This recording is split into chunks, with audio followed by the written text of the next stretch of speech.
Hello बच्चों, आज हम पढ़ेंगे क्लास 9 एनसीईआरटी एक्सरसाइज 1.3 का छठा क्वेश्चन क्या बोल रहा है बच्चों। P by q q does not equal to zero के रूप की परिमेय संख्याओं के अनेक उदाहरण लीजिए जहां पी और क्यू पूर्णांक है, जिनका एक के अतिरिक्त अन्य कोई उभयनिष्ठ गुणनखंड नहीं है और जिनका शांत दशमलव निरूपण प्रसार है। क्या आप यह अनुमान लगा सकते हैं कि क्यू को कौन सा गुणनखंड आवश्यक संतुष्ट करना चाहिए।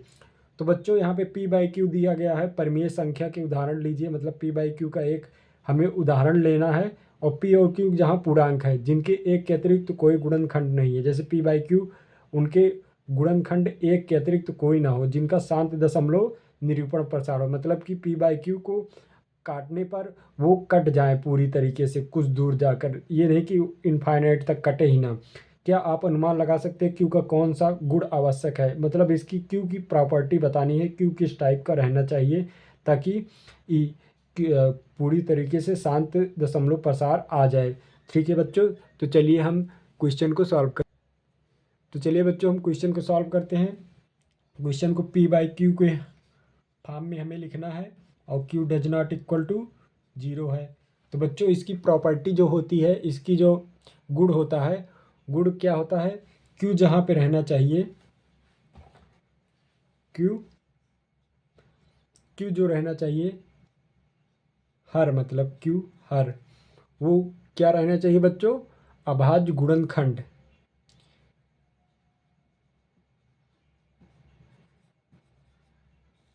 अभाज्य गुणनखंड,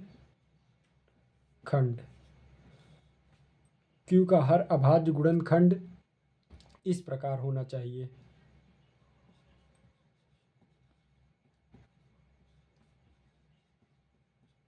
किस प्रकार हो बच्चों, इस टाइप का,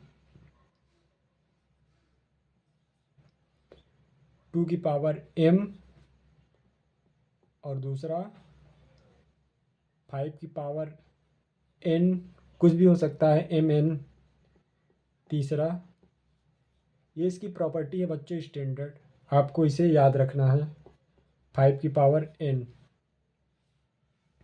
ये इतना आपको, इतना ये प्रॉपर्टी है बच्चों, इतना आपको इतना याद रखना है। इस टाइप का अगर क्यू होगा, इस टाइप का हमारा अगर क्यू होगा, 2 की पावर m, 5 की पावर n, 2 की पावर m और 5 की पावर n, तो ये अब शांत दशमलव प्रसार का ये निरूपण हो जाएगा, पी बाई क्यू के फॉर्म में हम लिखेंगे।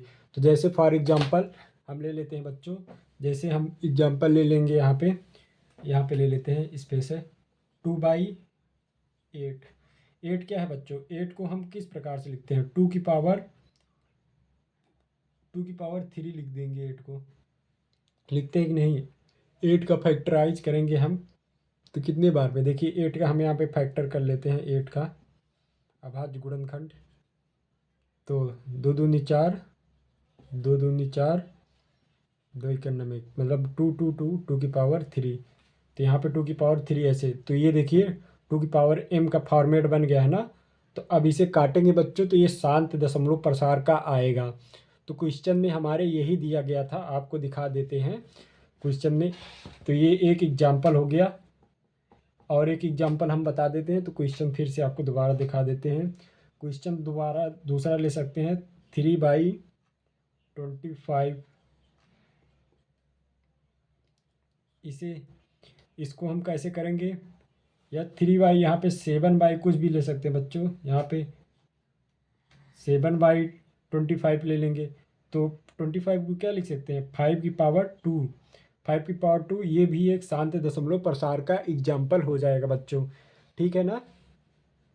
तो क्वेश्चन में क्या दिया गया था बच्चों, क्वेश्चन में हम आपको दिखा दे रहे हैं, पी बाई क्यू के रूप की परिमेय संख्या के अनेक उदाहरण, मतलब पी बाई क्यू के हमने उदाहरण दिए पी बाई क्यू के फॉर्म में, जहाँ q does not equal to zero था। देखिए क्यू यहाँ पे does not equal to zero, ये देखिए Q8 है, Q25 है, क्यू जीरो नहीं है।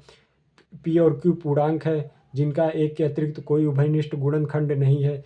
देखिए बच्चों, उभयनिष्ठ गुणनखंड इनका एक के अतिरिक्त नहीं है, देखिए 7 का गुणनखंड इधर एक के अतिरिक्त नहीं है, इन दोनों का एक के अतिरिक्त कोई गुणनखंड नहीं है, 7 और 25 का गुणनखंड, ठीक है बच्चों। तो चलिए हमारा ये क्वेश्चन कंप्लीट हो गया है और हम अपने नेक्स्ट क्वेश्चन पे बढ़ेंगे। चलिए बच्चों, हम 7वें क्वेश्चन पे आगे बढ़ते हैं। इसमें पूछा गया है बच्चों, ऐसी 3 संख्याएं लिखिए जिनके दशमलव प्रसार अनावासनी आवर्ती हो। अनावासनी आवर्ती क्या है बच्चों? 3 हमें ऐसे दशमलव प्रसार बताने हैं। तो चलिए अनावासनी आवर्ती हम समझ लेते हैं। तो अनावासनी आवर्ती बच्चों हमारा क्या हो जाएगा? अनावासनी मतलब बच्चों नॉन टर्मिनेटिंग हो जाता है। अनावासनी मतलब नॉन टर्मिनेटिंग ये हो जाएगा, जो कभी खत्म नहीं होती है संख्या, कटती नहीं है कभी, वो इनफाइनाइट चली जाती है लेकिन कटती नहीं है। अनावर्ती मतलब नॉन टर्मिनेटिंग। आपको इस तरह हिंदी में, प्योर हिंदी में थोड़ा दिक्कत हो सकती है, लेकिन अगर इंग्लिश थोड़ा सा इसमें मिक्स कर देंगे तो आपको आसानी रहेगी। नॉन टर्मिनेटिंग मतलब कभी वो नॉन रिपीटिंग, हाँ नॉन रिपीटिंग मतलब कभी वो रिपीट नहीं होगी, अनावर्ती। तो हमें 3 ऐसे कोई एग्जाम्पल लेने हैं। तो 3 एग्जाम्पल हम ले लेते हैं बच्चों, कुछ भी। तो 3 एग्जाम्पल जैसे 0.1 0 1 0 0 1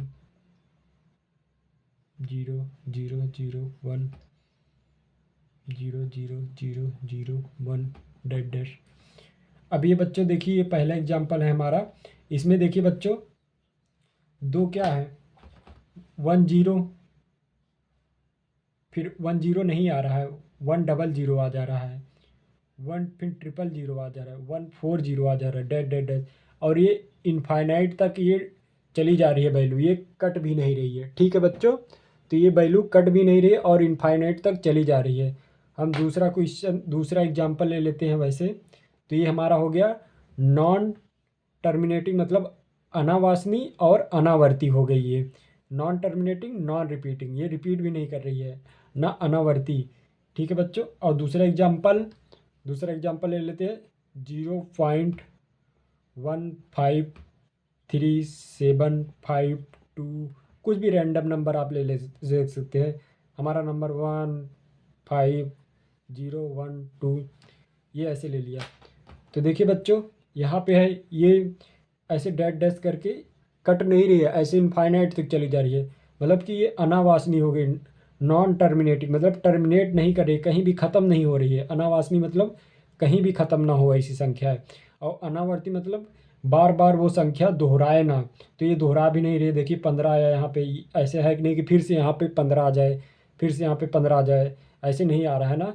ये हर बार अलग अलग संख्याएं आ रही है आगे आगे, मतलब कहीं भी एक पैटर्न नहीं बन रहा है इसमें। तो ये भी एक एग्जाम्पल हो गया। ऐसे आप अपने आप से भी एग्जाम्पल ले सकते हैं। तीसरा हम क्वेश्चन करा दे रहे हैं। तीसरा 0.1678951 कोई भी हमने रैंडम नंबर ऐसे लिख दिया, ये इनफाइनाइट तक जा रहा है, कट नहीं रहा है, कहीं भी ख़त्म नहीं हो रहा है। तो ये अनावासनी हो गया, मतलब कि कहीं भी ख़त्म नहीं हो रहा है ये नंबर।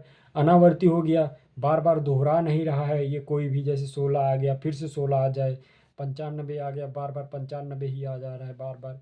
तो ये ऐसे 3 हमें एग्जाम्पल देने थे, हमने 3 एग्जाम्पल आपको दे दिया है बच्चों। ठीक है, तो चलिए अगले क्वेश्चन पे हम कंटिन्यू करते हैं।